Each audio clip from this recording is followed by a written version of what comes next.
Olá, meus amigos. Nós vamos ter hoje uma conversa sobre esclerose múltipla.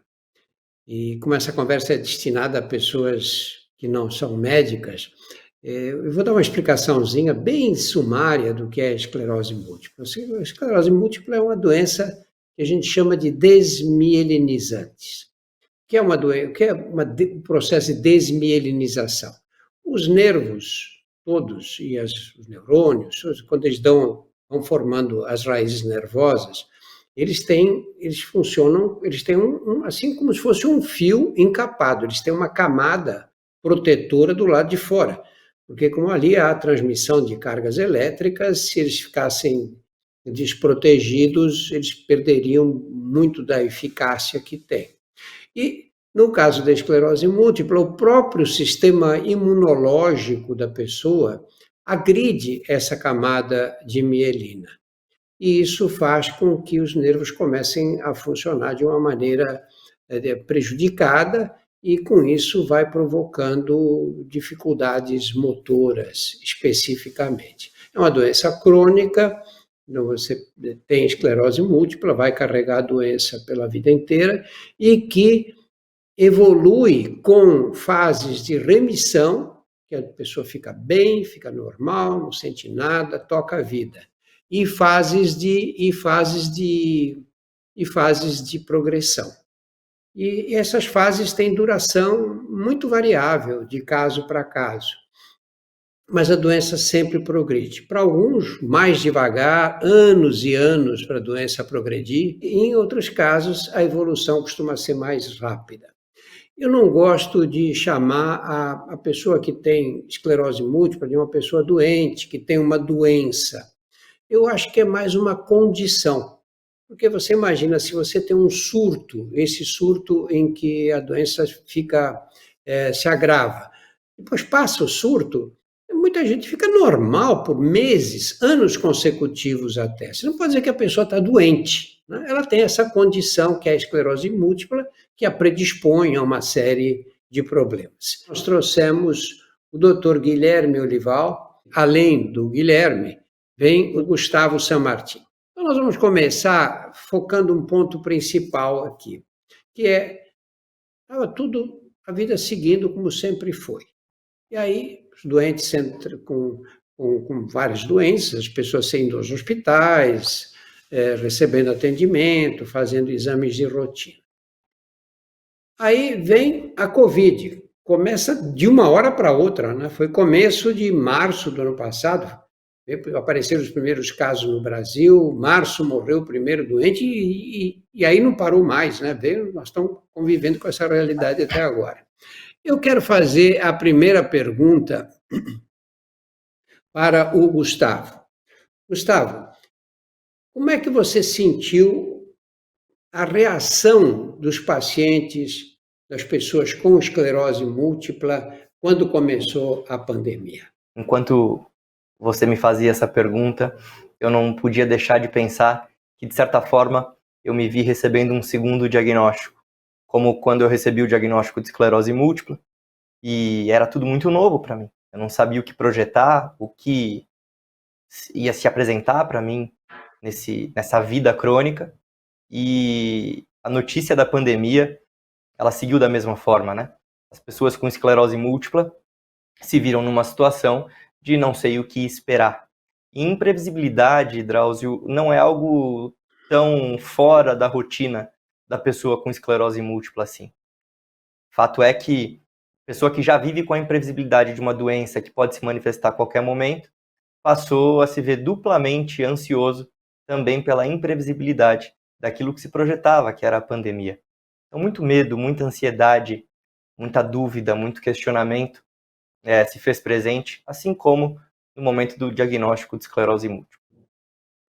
E os seus pacientes, Guilherme, como é que reagiram, hein? Drauzio, foi realmente o momento foi muito caótico. O momento foi... Não sabíamos o que esperar, quanto tempo, qual ia ser a reação, quais as orientações poderíamos dar. Como o Gustavo trouxe, as dúvidas todos vivenciamos angústias, mas com certeza o paciente com esclerose múltipla, nesse momento, se viu com mais esse perigo e, num primeiro momento, sem que nós soubéssemos nem ao menos o que trazer de uma resposta. Aí nos unimos, sociedades médicas, inclusive nacionais, internacionais, para trazer uma resposta, um entendimento, uma parcela de entendimento que tínhamos, e fomos tentando compartilhar isso com o máximo de honestidade possível. Não sei tudo ainda, o que sei é isso, vamos fazer dessa maneira, e problemáticas e consequências acontecendo uma atrás da outra, sem dar tempo de respirar corretamente. Foi um período bem dramático. Gustavo, como você sabe melhor do que eu, essa doença é crônica e é um tratamento de complexidade razoável, que depende de exames de laboratório, de um acompanhamento rígido. De que forma a chegada da pandemia e o fato de os hospitais e os centros ambulatoriais terem praticamente se fechado, estavam todos dedicados à Covid, o que aconteceu com a continuidade de tratamento? Drauzio, curioso que a gente se remete a algo caótico com uma forma subjetiva, talvez pejorativa, da palavra pandemia, né?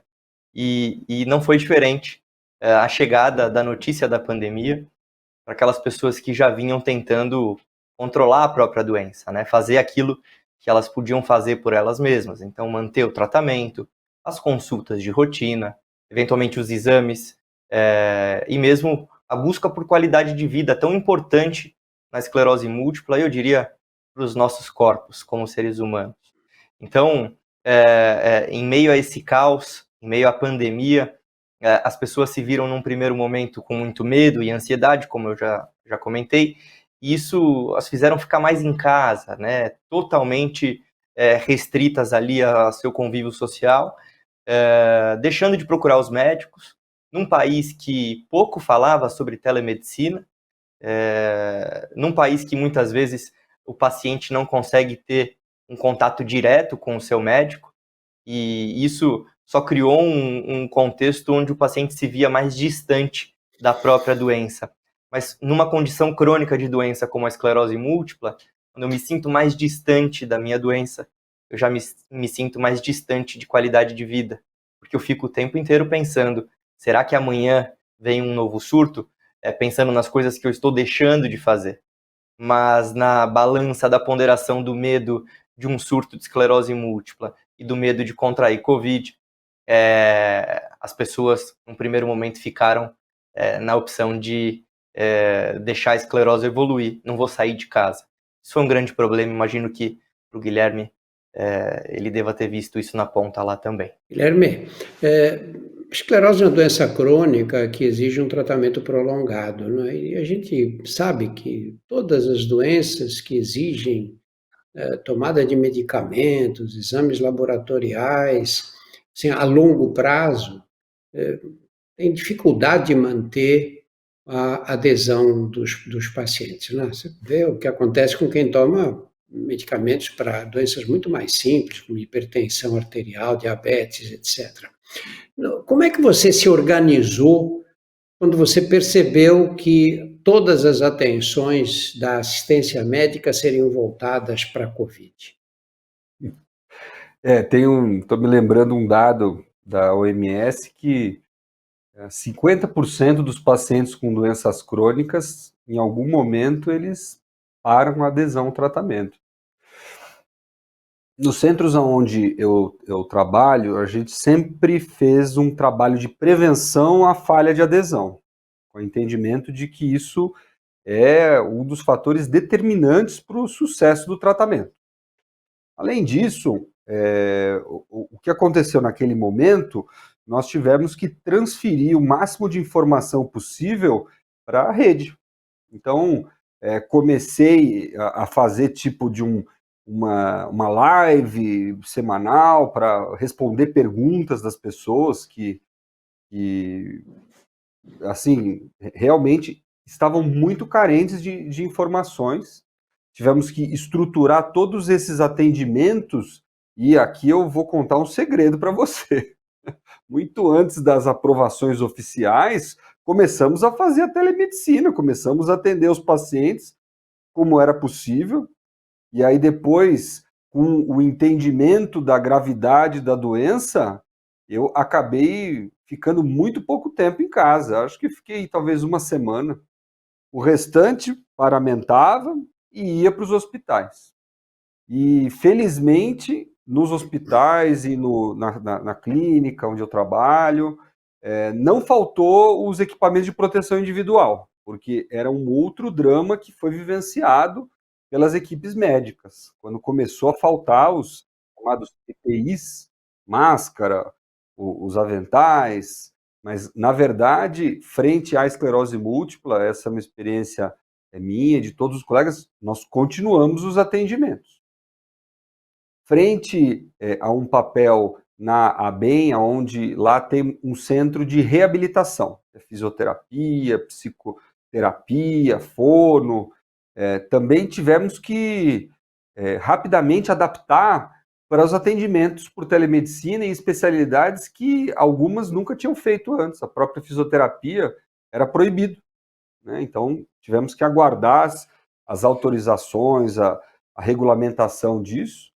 E um resultado muito interessante e feliz é que hoje, passado esse tempo, foi possível expandir os atendimentos por conta disso. E por conta justamente dessas ferramentas que tiveram que surgir, você conseguiu chegar em locais onde antes você não conseguia, né? Por incrível que pareça, a medicina pela rede, feita por qualquer um dos aplicativos ou qualquer uma das plataformas, era condenada pelo Conselho Federal de Medicina e por vários conselhos de outras profissões com relação com a medicina, né? Como era o caso da fisioterapia, nutrição, etc. E a internet permitiu revolucionar essa área praticamente, né?